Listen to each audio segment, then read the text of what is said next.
The foul stench hit the ambassadors like a wet slap to the face. It was so overpowering that they began gagging before they even set foot in the throne room. Picture the worst odor you can imagine, a dead animal baking in the sun, mixed with rotten eggs and a clogged toilet. That was King James the First of England on a good day. Yes, he's the same monarch who gave us the King James Bible, still read by millions today. But in reality, he hadn't taken a decent bath in years.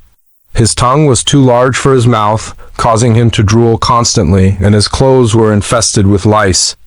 Court gossip suggested that you could see the little bugs jumping around as if they were at a party. And the wildest part? He wasn't even the worst one. Get ready for more outrageous tales. Absolute power doesn't just corrupt, it warps minds completely. In this episode, we're counting down 11 royal rulers with habits so bizarre, disgusting, and absolutely insane that you'll be grateful you're not wearing a crown. Let's ease into the madness with number 11, Charles VI of France. Believe it or not, he's one of the less bizarre figures on this list. Charles suffered from something known as glass delusions. He genuinely believed that his entire body was made of glass. If someone touched him, he feared he'd shatter into pieces like a wine glass dropped on a stone floor. This wasn't just a passing whim, it was his everyday reality. He walked gingerly, each step taken with caution, fearful of breaking apart. To prevent this, he even had iron rods sewn into his clothing, and absolutely no one was allowed to touch him. He would sit down slowly, terrified his bones might splinter. Oddly enough, he sometimes forgot he was king. When a servant would knock and say, "Your Majesty, the council is waiting," he would blink in confusion. "Council? What council? Who am I?" To which the servant would reply, "You're the king, sire." Oh, right. Interestingly, this glass madness wasn't unique to Charles alone. During the Middle Ages, several nobles believed such things, a phenomenon they dubbed scholars' melancholy. They thought that excessive reading or studying could literally shatter one's mind. For some unfortunate souls, it did. It's akin to how people today might say that Wi-Fi gives them headaches or that their microwave is spying on them. Same vibe, different century. Number 10 is Peter III of Russia. If you think dolls are just for children, think again. As Emperor of all Russia, Peter didn't merely collect dolls, he played with them. He assigned them names, voices, and personalities, staging elaborate battles like a child with action figures. But here's the uncomfortable part. He didn't do this privately. He forced his wife, yes, Catherine the Great, and all his courtiers to join in until the early hours of the morning. Imagine the future legendary empress stuck making squeaky voices for toy soldiers at bedtime. And although it's said that Catherine had him killed, the official story claims he died of hemorrhoidal colic, which is just a fancy term for severe butt pain. But let's be real, if you're married to the most powerful man in Russia, subjected to nightly doll sessions, and your husband dies from extreme butt issues, that's not a coincidence. That's a crime of exhaustion. But wait, there's more. Peter had an absolute fixation with Prussia. He donned Prussian uniforms, refused to speak Russian, and even held a military trial for a rat because it chewed up his toy soldiers. Yes, a rat. He organized a full court-martial, judged the rat for treason, and ultimately let it go because he claimed it chewed with proper Prussian discipline. You can't make this up. This is what power does to people. Number 9 brings us to Farouk of Egypt. This guy had it all: money, power, palaces, cars, and over 1,000 fancy suits. Yet he passed his free time pickpocketing people? That's right. King Farouk was a kleptomaniac, a royal thief. Winston Churchill once met him and walked away missing his watch. Farouk had swiped it right off his wrist. Guests at state dinners frequently reported missing rings, medals, and wallets. He even practiced sleight of hand for fun, calling it the hand of the thief. Imagine being so wealthy that stealing is just a form of entertainment. Farouk also had a bizarre obsession with red. He owned hundreds of red cars and dictated that no one else in Egypt could possess one. If he spotted a red car on the street, he'd confiscate it, one time shooting out the tires of a passing red car, only to discover it belonged to a foreign diplomat. Oops! He had an extensive adult film collection, boasting over 10,000 items that he claimed were educational. Sure, Farouk. And let's not forget, he got so large that restaurants had to saw the arms off chairs just so he could sit comfortably. During meals, he ordered every single dish on the menu and then complained he was still hungry. Despite having everything, he always seemed to want more, even if it was in someone else's pocket. At number 8, we have King Martin of Aragon, nicknamed Martin the Humane, which is quite ironic given how he met his end. In 1410, after devouring an entire goose by himself, he sat down feeling bloated and uncomfortable. His jester entered with a joke, a deer hanging by its tail from a tree because it stole figs. That's the entire joke, not even funny. Yet Martin found it hysterical and laughed so hard for 3 hours that he couldn't breathe, turned purple, and fell out of his chair, dying from laughter. Imagine being that jester. Your job is to make the king laugh, and you succeed so well it literally ends the monarchy. Number 7 introduces Christian II of Denmark, a walking catastrophe. Completely unfit to rule, he honestly needed medical assistance but instead received a crown. His private obsession was a little too bizarre.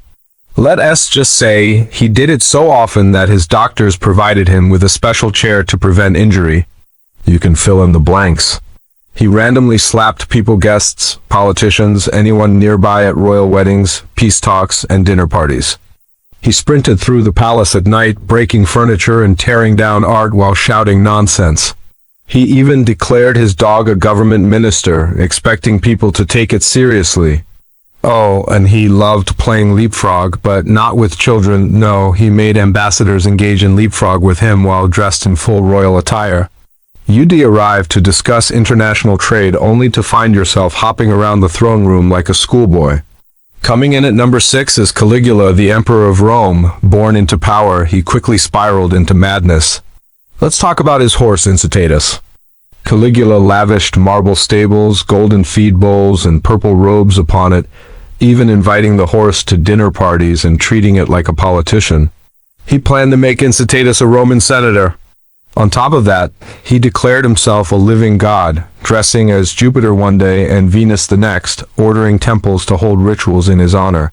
One time, just to prove a fortune teller wrong, he built a 3-mile floating bridge across a bay so he could ride across it in stolen armor. Talk about theatrical chaos. At number 5, we find King Ludwig II of Bavaria, also known as the Swan King. Yes, it's as bizarre as it sounds.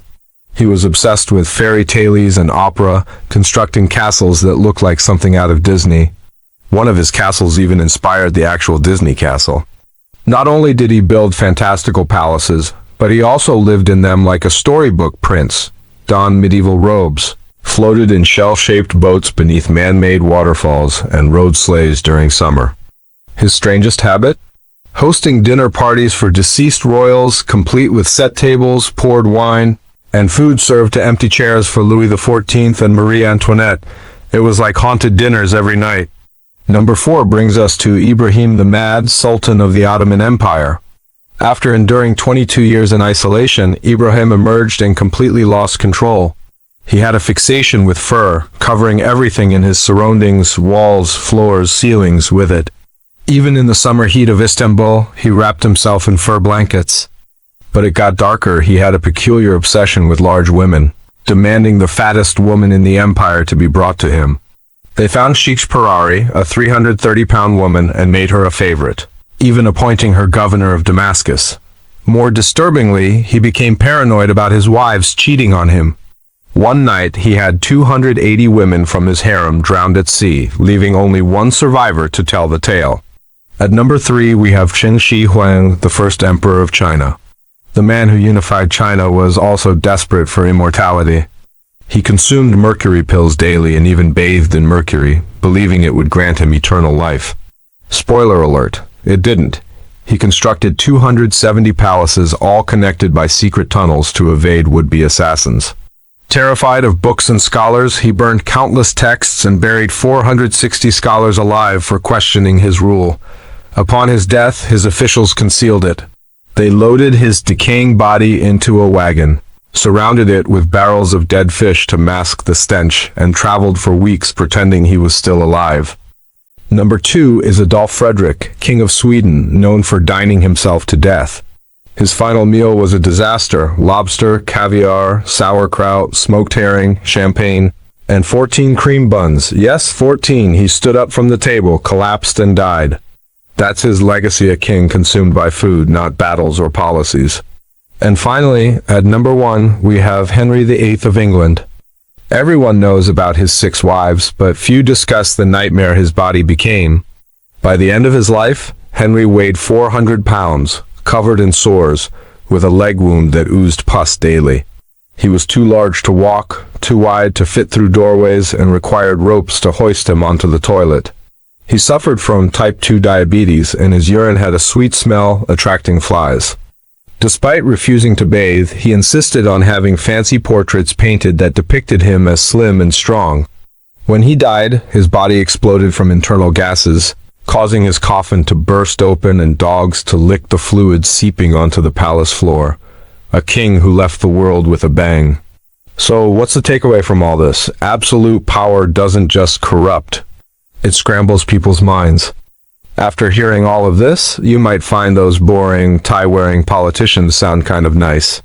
Subscribe to our channel and hit the bell to support our work. Never miss an upload.